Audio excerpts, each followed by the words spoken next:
이 저녁에 함께 나눌 하나님의 말씀은 구약 민수기입니다. 민수기 13장의 말씀입니다. 민수기 13장입니다.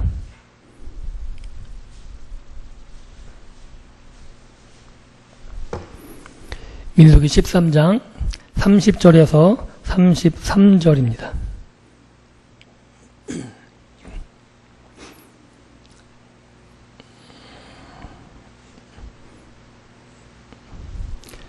민수기 13장 30절에서 33절, 제가 가진 성경으로는 구약 217면입니다.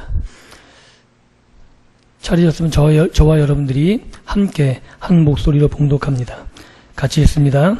갈렙이 모세 앞에서 백성을 조용하게 하고 이르되 우리가 곧 올라가서 그 땅을 취하자 능히 이기리라 하나, 그와 함께 올라갔던 사람들은 이르되 우리는 능히 올라가서 그 백성을 차지하지 못하리라.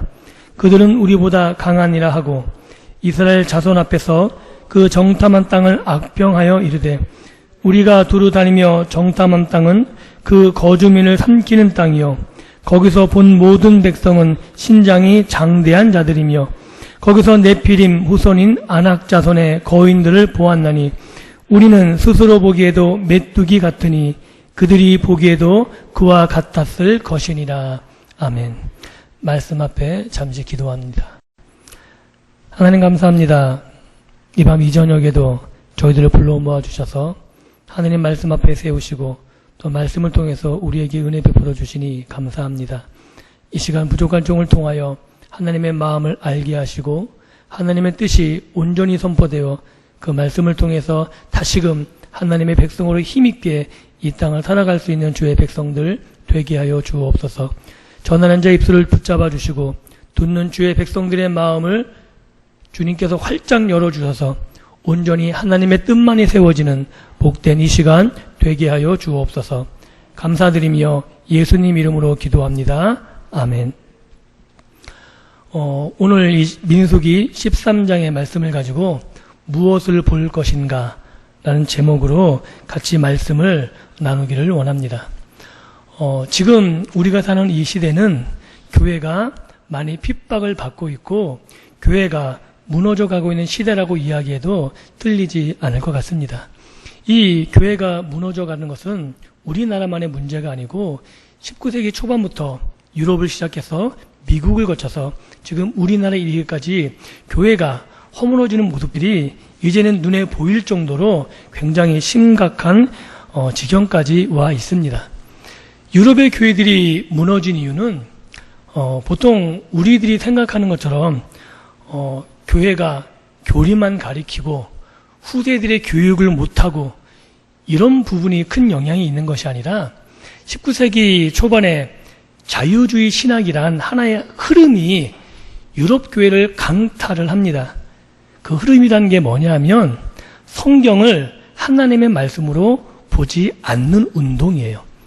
성경을 사람들이 지은 것으로 사람들이 파악을 해서 모세오경 같은 경우는 모세가 지은 것이 아니라 후대 제사장들이나 아니면 이스라엘 사람들이 모세의 이름을 빌어서 지은 것이다. 그래서 성경을 조각조각 내기 시작합니다. 성경을 하나님의 말씀으로 보지 않으니까 성경이 신화가 돼요. 하나님은 신화 속에 나오는 신이 되니까 하나님을 믿을 이유가 없어집니다. 그들이 수많은 교회를 세웠고 수많은 나라에 전도를 선교를 했지만 실제적으로 이러한 자유주의 신학이 휩쓸고 간 뒤에 남은 것은 뭐냐 하면 텅 빈 교회였습니다. 아무도 하나님을 믿지 않죠. 단지 내가 태어나서 3번만 가면 되는 곳. 왜 3번이냐면 태어날 때 1번, 결혼식 할 때 1번, 죽어서 1번. 이 3번이면 되는 거예요. 그리고 한 10년 전인가요? 영국에 어떤 일이 있냐면 유아 세례를 받잖아요. 그 유아 세례를 14세 성인이 되어서 나는 부모의 세례를 거부하는 운동이 일어났어요. 이건 부모가 준 거지 내가 받은 세례가 아니다. 나는 세례 안 받는다. 나를 세례교인에서 제명시켜라라고 하는 운동이 일어나서 이제는 부모의 세례마저도 거부하는 심각한 지경에 이르게 됩니다. 성경을 하나님의 말씀으로 보지 않고 하나님을 하나님으로 보지 않고 또한 예수님을 주님으로 고백하지 않습니다. 대표적인 운동이 뭐냐면 역사적 예수라는 운동이에요. 우리가 알고 있는 예수 그리스도는 신화라는 거예요. 대부분 가상의 사람들이 가공해서 만든 신화적인 유형이고 그 일부가 사실이라는 거죠. 그래서 역사적인 예수, 신화의 그리스도 이걸 분리해서 예수님을 주님으로 고백하지 않습니다. 이게 왜 유럽 교회를 강타하게 됐냐 하면 그 일로 말미암아 불신앙이 그들 가운데 자리 잡게 되는 거죠. 교회는 좋은 곳이에요. 나쁘지 않습니다. 그래서 교회에 가는 것, 내가 교인 되는 것은 마다하지 않습니다. 그런데 하나님을 섬기지 않습니다. 우리의 신앙의 핵심은 교회에 나오는 게 아닙니다. 우리의 신앙의 핵심은 단지 착한 사람 되는 게 아닙니다. 우리의 신앙의 핵심은 하나님을 믿는 것이고 하나님의 말씀대로 내가 인정하는 것이고 하나님의 말씀이 기록된 예수 그리스도를 나의 주님으로 고백하는 겁니다. 그런데 유럽의 교회는 하나님을 인정하지 않고 성경을 하나님의 말씀으로 받지 않고 예수를 부정하기에 단지 좋은 곳, 단지 좋은 사람 만드는 곳으로 전락한 교회. 그러니 내가 거기에 갈 이유가 없는 거죠. 거기에 적을 두고 있으면 단지 그곳 교인이기 때문에 평생 3번만 나가면 되는 그런 지경이 되고 말았습니다. 이게 유럽 교회의 현실이라면 미국은 좀 더 다릅니다.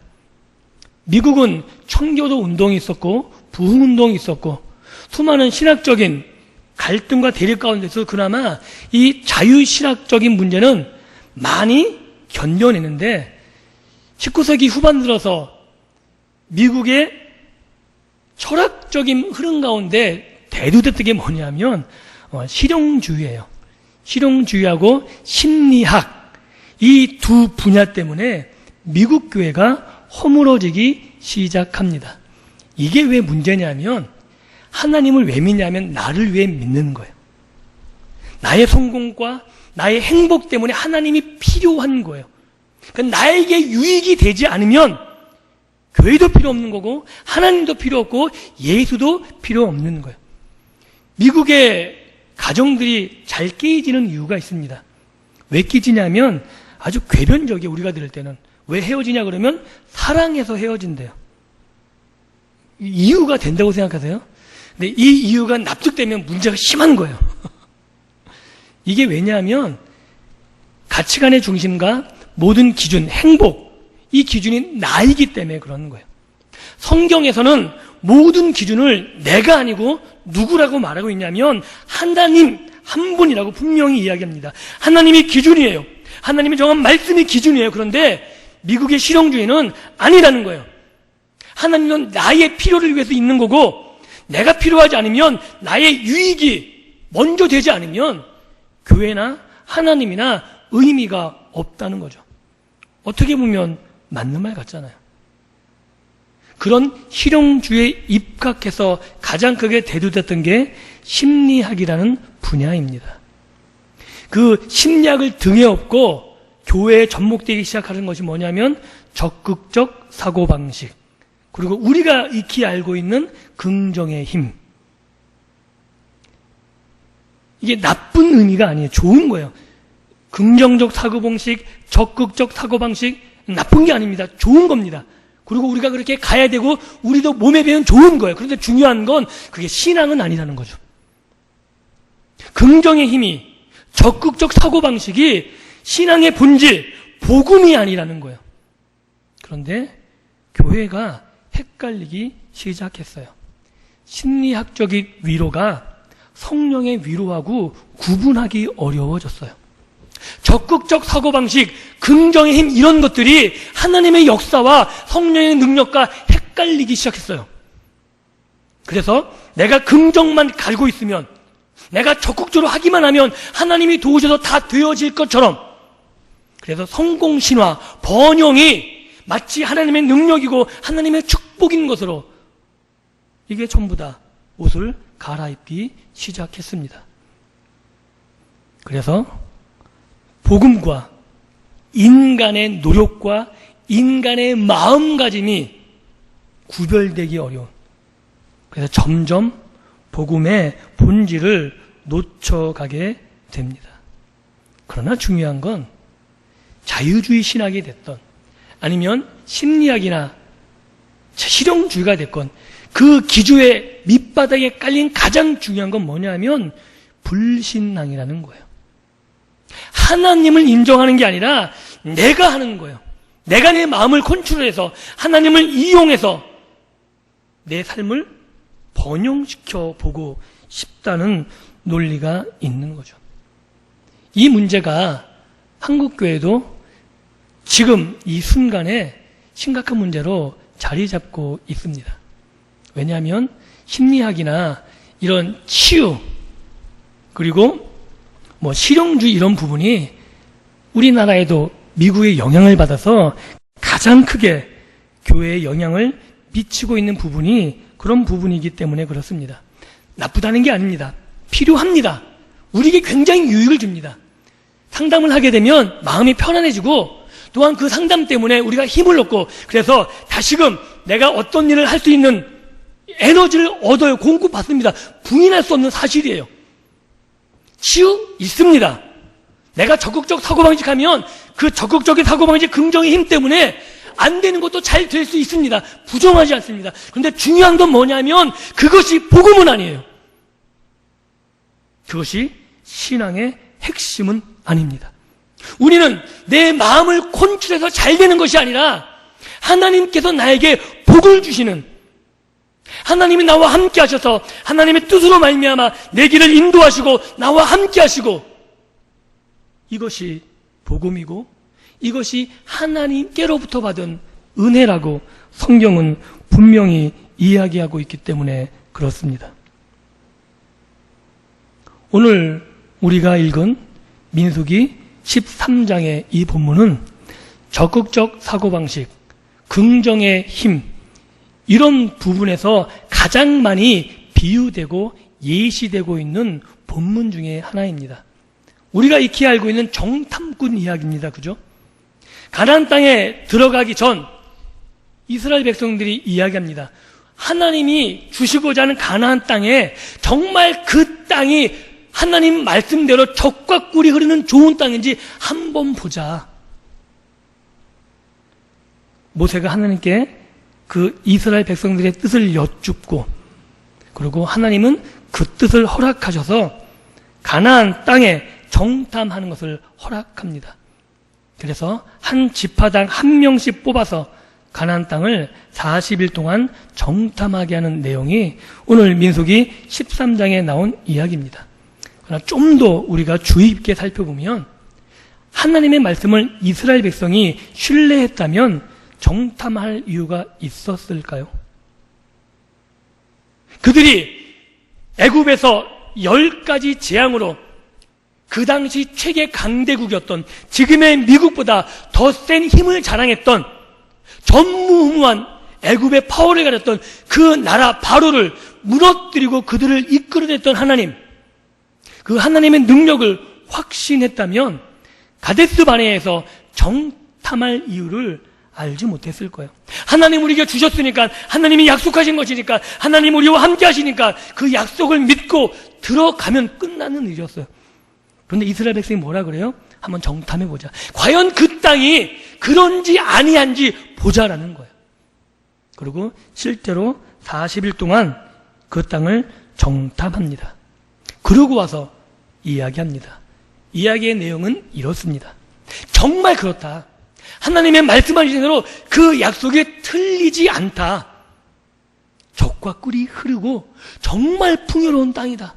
그리고 그 증거물을 갖고 옵니다. 그 증거물이 뭐냐면 포도 한 송이에요. 그런데 그 포도 한 송이를 두 사람이 멧돼지 잡은 것처럼 메고 와요. 얼마나 큰지. 그런데 문제가 발생합니다. 뭐냐면 정말 맞는데, 정말 풍요로운데 못 들어간다는 거예요. 우리가 들어갈 수 없다는 거예요. 그리고 사실적인 이야기를 하기 시작합니다. 그 땅의 주민은 강하다는 거예요. 그 땅은 무기가 굉장히 발달되어 있다는 거예요. 또한 그 주민이 왜 강하냐면 거인이라는 거예요. 거인. 이거는 사실적인 이야기입니다. 지금 이스라엘 사람들 가게 되면 이스라엘 사람들 키가 1m 80 대부분 넘어요. 왜 넘냐면 혼혈이 돼서 그래요. 유럽 사람들하고. 실제 이스라엘 본토인들이 정확한 그 당시의 키를 따지면 성인이 키 크다고 그래봤자 1m 60이 안 되거나 1m 60 좀 넘거나 그 정도 키였다고, 수준이. 그런데 안악자손은 평균 키가 2m에 가까워요. 게임이 된다고 보세요. 그리고 이스라엘은 무기가 전혀 없습니다. 그런데 이 가나안 주민들은 무기를 발달시킬 수밖에 없는 환경이에요. 왜 그러냐면 전략의 요충지에 살기 때문에 아시아 쪽이 강대해지면 유럽과 아프리카 쪽을 식민지하기 위해서 지나가는 통로가 가나안 땅이에요. 유럽이 강대해지면 아시아와 아프리카를 점령하려고 내려오는 통로가 가나안이에요. 아프리카 쪽이 이집트가 강대해지면 거꾸로 치고 올라가는 통로가 가나안이에요. 그러니까 자기들이 먹고 살려면, 자기네 나라를 지키려면 모든 세기 때마다 가장 강대한 나라와 맞서야 돼요. 살아남기 위해서. 그러니 뭐에 치중할 수밖에 없냐면 전쟁에 치중할 수밖에 없어요. 그런데 인구는 작아요. 옛날에는 무기가 중요하지 않았습니다. 전쟁에서 가장 중요한 건 인구예요, 인구. 그 다음에 식량. 그런데 이 가나안 사람들은 인구와 식량에서 아시아의 강대국, 이집트, 아프리카, 그렇게 대륙에 힘센 강대국과 인구에서 게임이 안 되잖아요. 그 인구에서 게임이 안 되는 것을 맞짱 뜨려고 그러면, 대등하게 하려면 유일하게 키울 수 있는 게 무기뿐이 없어요. 그래서 가나안 사람들의 무기는 그 당시 세계에서 가장 위협적인 무기라 보시면 돼요. 애굽이 갖고 있었던 철병거가 이미 존재했었고요. 철기가 도입되지 않았다는, 철문화도 안 되는데 이미 가나안은 철을 다루고 있었다고요. 그 옛날에. 모세시니까 최소한 기원전 1400년 이전인데 철을 다루고 있었다고요. 철을. 가나안 사람들 능숙하게. 그걸 보니까 어떻겠어요? 키가 크죠? 성을 보니까 성도 이게 장난이 아니거든요. 어떻게 확인할 수 있냐면 그 기생 라합 알죠? 기생 라합의 집이 성벽 위에 세워진 거예요. 그러니까 돌 하나 위에 딱 돌 하나 위에 집 한 채가 세워진데 그 돌이 2층으로 쌓여져 있어요. 두 겹으로. 이게 여리고 성이에요. 돌 하나가 지금 이 예배당에 반만 하다 보시면 돼요. 그 정도 크기. 이런 성벽을 보고 키를 보고 무기를 보니까 본인들 보기가 어떻겠어요? 전쟁을 준비했습니까? 싸우는 기술이 있습니까? 식량이 있습니까? 아무것도 없거든요. 하나님이 말씀하신 적과 꿀이 흐르는 땅은 맞기는 맞는데 들어가면 죽는다. 이거는 싸울 수 없는 거다 라고 이야기하죠. 이 말은 뭐냐면 하나님이 거짓말했다는 거예요. 하나님이 우리에게 주실 수 없다는 거예요. 그런데 갈렙의 보고는 다릅니다. 우리가 올라가서 그 땅을 취하자 우리가 능히 이길 것이다. 이 두 가지 사실만 보면 열 정탐꾼의 평가가 훨씬 더 정확해 보입니다. 객관적인 것을 근거로 해서 볼 때는 갈렙의 말이 맞을 수가 없잖아요. 그리고 갈렙이 백성들을 충동하는 느낌을 받았을 것 같아요. 10명의 정탐꾼이 와 올라가자! 올라가면 죽을 것 같거든요. 그러니까 10명의 정탐꾼이 뭐라 그래요? 좀 전에 정말 풍요로운 땅이 맞다라고 얘기한 그 입에서 뭐라 그래요? 그 땅은 거민을 죽이는 땅이요. 이렇게 평가가 달리하기 시작되는 거예요. 이게 갈렙과 여호수아의 평가와 10명의 정탐꾼의 평가가 달라지는 근본적인 이유입니다. 그렇다면 우리가 한번 생각해 볼게. 10명의 정탐꾼이 부정적인 사람이어서, 긍정적인 부분을 발견할 수 없는 부정적인 사람이어서 부정적인 평가를 한 것일까요? 갈렙은 원래부터 낙천적이고 여호수아는 원래부터 긍정적이어서 야, 잘 될 거야, 이런 이야기로 백성들에게 야, 괜찮아, 우리가 그냥 싸워보면 이길 수 있어, 이런 의미일 것 같습니까? 어떻게 생각하세요? 여호수아 갈렙은 긍정적인 사람이어서 긍정적인 보고를 하고, 10명의 정탐꾼들은 원래부터 부정적인 사람이어서 긍정적인 면을 전혀 볼 수가 없었던 것일까요? 그런데 제가 눈 씻고 찾아봐도 10명의 정탐꾼 말이 맞아요. 아무리 낙천적이고 긍정적이라 해도 긍정적인 부분을 눈 씻고 찾을래야 찾을 수가 없어요. 그럼 갈렙이, 여호수아가 왜 긍정적인 보고를, 이스라엘 백성들 앞에서 전혀 말도 안 될 것 같은, 우리가 올라가서 싸우자, 우리가 능히 취할 것이다 라고 주장했냐면 단서는 딱 한 가지예요. 여호와께서 함께 하시면. 이거 하나 외에는 다른 이유가 전혀 없습니다. 만약에 여호수아 갈렙이 긍정적인 사고를 가지고 있다면 그 긍정적인 사고를 가지는 유일한 이유는 그가 낙천적이었기 때문이 아니에요. 그가 원래부터 긍정적인 사고로 길림을 받았기 때문이 아니라 하나님을 믿었기 때문에 긍정적인 사고를 가질 수가 있었다는 거죠. 결국 이 긍정적인 사고, 적극적 사고, 이거는 우리가 노력하는 문제가 아니라는 거예요. 우리가 훈련하고 배우는 문제가 아니라 하나님을 믿느냐, 믿지 않느냐의 문제라고 성경은 이야기하고 있는 겁니다. 여호수아 갈렙은 하나님을 봤습니다. 눈앞에 당면한 10 정탐꾼의 본 것을 못 본 게 아니에요. 똑같이 봤습니다. 그들의 위험성도 알아요. 그럼에도 불구하고 여호수아 갈렙은 하나님이 계심을, 그 하나님이 그들보다 더 강하심을 확실하게 믿었던 거죠. 애굽을 치신 그 하나님이 능히 가나안 사람도 치실 수 있음을, 애굽에서 구원하신 하나님이 능히 가나안 사람의 손에서 구원하심을 믿었기에 그 믿음 때문에 이스라엘 백성들 앞에서 어떻게 보면 죽음의 사주로 몰아갈 수 있는 발언을 하고 있는 거예요. 우리가 올라가자, 능히 싸워 취하리라. 이게 여호수아와 갈렙이 긍정적인 사고를 가질 수 있던 유일한 이유입니다. 10명의 정탐꾼은 어떨까요? 그들 중에 낙천적인 사람이 없었을까요? 12지파, 각 지파마다 두령이라면 막대먹게 잘한 거 아니잖아요. 하나님의 일하심도 다 보고요, 광야에서 백성들을 지도하며 이끌었던 사람들이거든요. 그들이 무조건 부정적이었을까요? 그렇지는 않을 겁니다. 그럼에도 불구하고 그들이 하나님께서 허락하신 땅이 정말 좋음을 봤음에도 불구하고 그 땅을 악평했던 유일한 이유는 그들이 부정적인 사람이어서가 아니라 그들이 마지막 그 순간에, 선택의 그 순간에 하나님을 신뢰하지 않았기 때문에 그런 거죠. 하나님을 신뢰하지 않았기 때문에 하나님께서 우리에게 올라가라, 너희가 싸워서 취할 것이다 라는 말을 거짓말로 생각한 거예요. 아무리 하나님이라도 그 가나안 사람들을 이길 수 없다고 그들은 확신 있게 이야기한 거예요. 그래서 어떻게 해요? 그 땅은 거민을 삼키는 땅이에요. 왜요?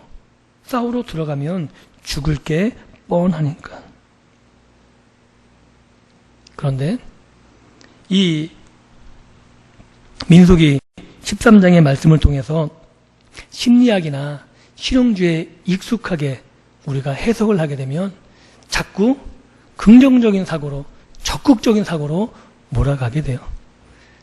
긍정적인 사고 중요하고 좋습니다. 계속해서 반복하지만 이게 나쁜 게 아니에요. 그런데 이 긍정적인 사고가 다시 한번 이야기되지만 신학의 핵심이 아닙니다. 예수님을 몰라도 하나님을 몰라도 긍정적인 사고를 할 수 있잖아요. 우리 주위에 예수님 안 믿고 낙천적인 사람 있지 않습니까? 아무리 힘들어도 괜찮아, 잘 될 거야. 그러면서 이겨내는 사람 참 많이 있어요. 그럼 그가 복음의 진수를 깨달아서 그런 건가요? 마인드 컨트롤하고 기업 경영을 일으킨 사람 많이 있어요. 하나님을 모르고 예수님을 몰라도 적극적인 사고방식을 가지고 기업을 일으킨 사람 참 많이 있어요. 그가 예수를 만난 건가요? 복음의 진수를 깨달은 건가요? 아니잖아요. 이 적극적 사고방식, 긍정의 힘, 이런 것들은 신자와 불신자와 전혀 관계가 없는 거예요. 하나님을 만난 사람과 하나님을 만나지 못한 사람 차이 없이 다 심리학적으로 인간들이 만들어낸 인간의 방법, 인간의 훈련으로 되어진다고 이야기하는 것들이죠. 그것이 우리의 삶을 변화시킬 수 없고 그것이 우리의 신앙을 성숙시킬 수 없습니다. 우리의 신앙을 자라게 하는 것, 이것은 하나님의 은혜이고 우리가 하나님을 신뢰하는 것에서부터 출발되는 것임을 성경은 분명해서 이야기하고 있는 겁니다. 10명의 정탐꾼의 그 말 앞에서 그 땅은 거민을 삼키는 땅이요, 그 말 앞에서 여호수아 갈렙은 옷을 찢어가면서 이야기합니다. 하나님이 우리와 함께 하시면 우리가 능히 그 땅을 취할 것이니 두려워하지 말아라. 오히려 하나님 말씀을 거부했을 때 하나님이 우리를 떠나는 것이 더 큰 재앙임을 여호수아와 갈렙은 분명하게 알고 있었습니다. 사랑하는 성도 여러분, 우리의 신앙의 삶을 결정하는 것은 긍정의 힘이 아닙니다. 적극적인 사고방식이 아닙니다. 하나님을 신뢰할 것이냐, 하나님을 온전히 믿음으로 나아갈 것이냐, 나는 믿음의 문제에 달려 있습니다. 하나님을 믿으면 우리의 생각이 긍정적으로 바뀔 수밖에 없습니다. 왜요? 나는 못해, 나는 할 수 없어. 맞습니다. 상황도 전혀 바뀌지 않습니다. 근데 한 가지는 바뀐 게 있어요. 뭐요? 하나님이 하실 수 있는 것은 내가 아는 거예요. 하나님이 나를 도와주시면 내 상황은 바뀌지 않음에도 불구하고 하나님이 나를 거기에서 건져내실 수 있음을 믿기에 나는 망하지 않고 나는 절망하지 않음을 내가 알게 되는 것입니다. 이것이 믿음이고 이것이 하나님이 우리들에게 원하신 하나님을 아는 것입니다. 오늘 우리가 이 땅을 살아가면서 사단이 우리에게 교묘하게 유혹합니다. 우리에게 번영을 주고 성공을 주고, 그런데 자세히 살펴보셔야 합니다. 하나님과 관계없이 내 힘으로, 내 능력으로 내가 얻고자 하는 것은 하나님의 축복도 아니고 하나님의 도우심도 아닐 경우가 많기 때문에 그렇습니다. 하나님과 함께하기를 원하십니까? 그렇다면 우리가 보는 것이 달라야 되는 거죠. 10명의 정탐꾼들은 자기 눈앞에 보여지는 것만 봤습니다. 여호수아 갈렙은 눈앞에 보이는 것을 부정하지 않았습니다. 똑같이 봤습니다. 그런데 한 가지를 더 보았죠. 무엇을 봅니까? 하나님이 우리와 함께 있음을 봤습니다. 사랑하는 성도 여러분, 우리의 삶의 모습이 달라지지 않을 수 있습니다. 어려움에 연속된 삶의 환경이 찾아올 수 있습니다. 그때 우리 눈앞에 펼쳐진 환경만 바라보는 것이 아니라 여호수아 갈렙처럼 하나님이 우리와 함께 하심을 믿음의 눈으로 볼 수 있기를 주님의 이름으로 축원드립니다. 결국 우리가 선택의 순간에 가져야 되는 건 우리의 마음가짐이 아닙니다. 마인드 컨트롤, 적극적 사고방식, 긍정의 힘이 아닙니다. 선택의 순간에 우리가 가져야 되는 것은 하나님을 신뢰할 수 있느냐의 문제입니다. 하나님의 말씀을 믿느냐, 내 경험을 믿느냐예요. 하나님이 말씀하신 내가 너를 도와주겠다, 내가 너와 함께하겠다, 내가 너를 구원하겠다는 그 약속의 말씀을 믿을 것이냐, 아니면 세상의 방식, 세상의 교훈, 내가 가진 것, 아니면 나의 도움의 손길들, 이런 세상적인 것을 믿고 의지하겠느냐의 문제입니다. 어느 것을 믿으시겠습니까? 어느 것을 보면서 앞으로 나아가시겠습니까? 하나님을 보지 못한다면 우리의 생각은 부정적일 수밖에 없고 앞으로 나갈 수 없을 것입니다. 그런데 아무리 환경이 어렵고 힘들다 할지라도 하나님을 볼 수 있으면 우리의 생각은 긍정적이 될 수 있을 것이고, 많은 사람들이 넌 안 돼, 할 수 없어 라고 이야기해도 자신 있게 이야기할 수 있죠. 할 수 있습니다. 나는 못하지만 하나님이 하실 겁니다. 나를 통해 하나님이 일하실 겁니다. 이것이 여호수아와 갈렙의 고백이었듯이 저와 여러분들의 고백이 되기를 주님의 이름으로 축복드립니다.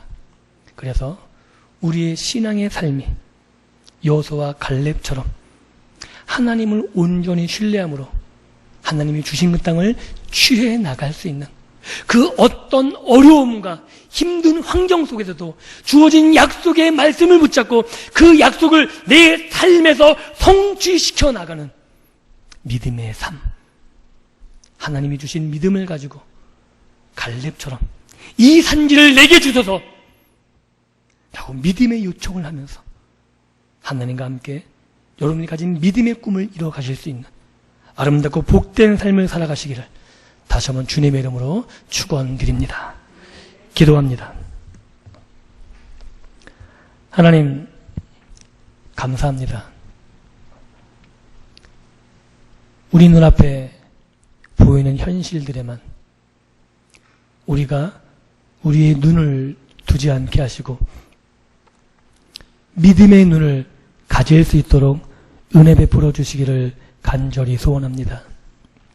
여호수아와 갈렙처럼 하나님이 함께 하시면 이 모든 것이 가능함을 믿을 수 있게 하여 주옵소서. 이것이 내 약속이 아니라 하나님의 말씀에 근거해서 하나님이 약속하신 것이기에 능히 이룰 수 있음을 믿음으로 고백하며 하나님의 약속을 이루어갈 수 있는 믿음의 복된 삶 되게 하여 주옵소서. 감사드리며